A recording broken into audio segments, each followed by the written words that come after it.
rather unusual job for their sanitation department. They had to remove the food that fell in the houses. Sidewalks.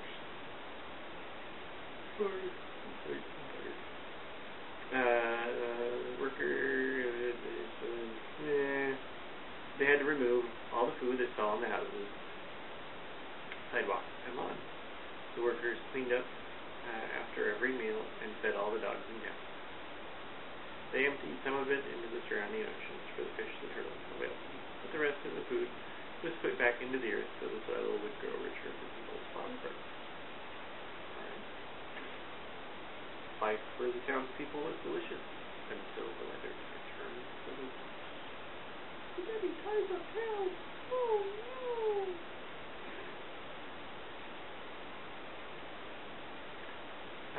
One day there was nothing but Gorgon village all day long. The next day there was only broccoli, all overcooked. The next day there were Brussels sprouts with peanut butter and mayonnaise. Another day there was pea soup fog. No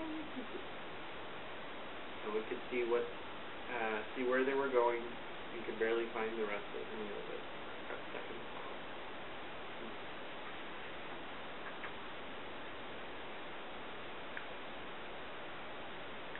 The food was getting larger and larger, and so were the portions, and the people were getting frightened. Violent storms blew up frequently. Things were happening. On Tuesday, there was a hurricane of bread and rolls all day long, and into the night. There were soft rolls and hard rolls, and some with seeds and some without. There was white bread and rye, and whole wheat toast. Most of it was larger than they had ever seen bread and rolls before. It was a terrible day. Everyone had to stay indoors. The roads were damaged, and the sanitation department was beside itself. The mess took the workers 4 days to clean up.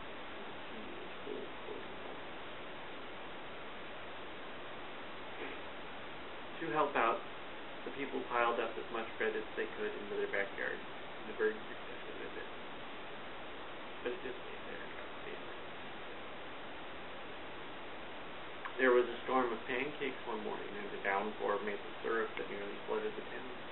A huge pancake covered the school. No one could get it off because of its weight, so they had to close the school.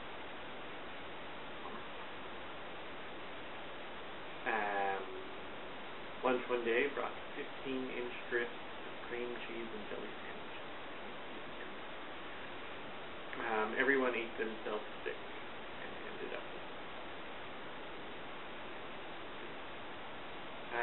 there was an awful salt and pepper wind, accompanied by even worse tomato tornadoes. People were sneezing themselves silly and running to avoid the tomatoes. The town was a mess. There were seeds and pulp.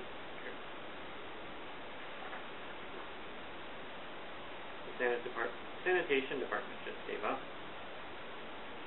The job was too big. Everyone feared for their lives.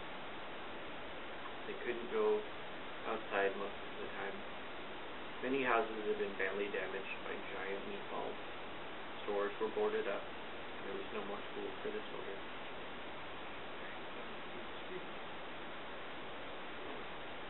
So a decision was made to abandon the construction of the wall. It was a matter of survival.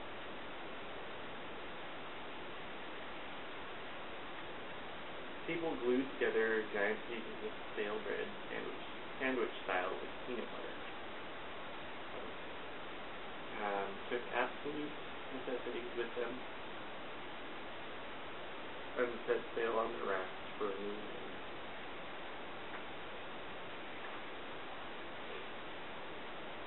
After being afloat for a week, they finally reached a small coastal town which welcomed them. The bread held up surprisingly well enough for them to build temporary houses out of it. The children began school again, and the adults all tried to find places for themselves in the new land. The biggest change was that they had to make was getting used to buying food at a supermarket. They found it odd that food was kept on shelves, packaged in boxes, cans, and bottles. that had to be cooked and kept in large refrigerators. And nothing came down from the sky except rain and snow.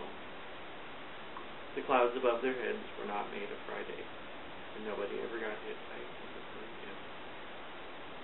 Nobody dared go back to Chew and Swallow to find out what happened to it. They were all too afraid. Henry and I were awake until the very end of Grandpa's story. I remembered his good night.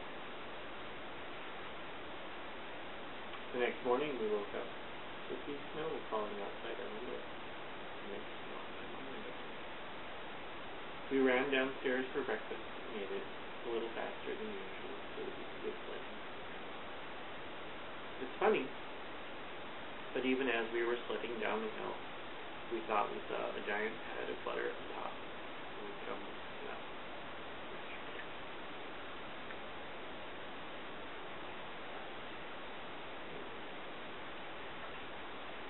It'd be fun to go sled down a giant hill there. Well, dear ones, I love you very much.